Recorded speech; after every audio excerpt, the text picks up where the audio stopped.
उपळी नदीवर आलेल्या पुरामध्ये 3 तरुण आपल्या एका मोटरसायकलवरून पूल पार करण्याची कोशिश करत आहेत आणि त्यातला एक तरुण खाली उतरताना आपल्याला दिसत आहे. पण तो तरुण जसा खाली उतरतो तेव्हाच तो त्याच क्षणी पाण्यामध्ये वाहायला सुरुवात होतो. पाण्यात वाहताना त्याला लोकांनी खूप पकडण्याचे प्रयत्न केले, पण तो तरुण पाण्याच्या प्रवाहामध्ये खूप दूर वाहून गेलेला आहे. प्रशासनाकडूनही या गोष्टीची दखल घेतली जात आहे.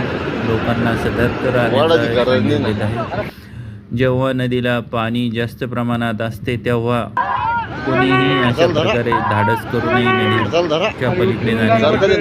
पाणी हे खूप जास्त असल्यामुळे हा तरुण कसा वाहून गेलेला आहे आपल्याला या व्हिडिओद्वारे दिसत आहे. 3 तरुणांच्या जीवनावर हे संकट उभं राहिलेलं होतं. त्यातला एक तरुण वाहून गेले.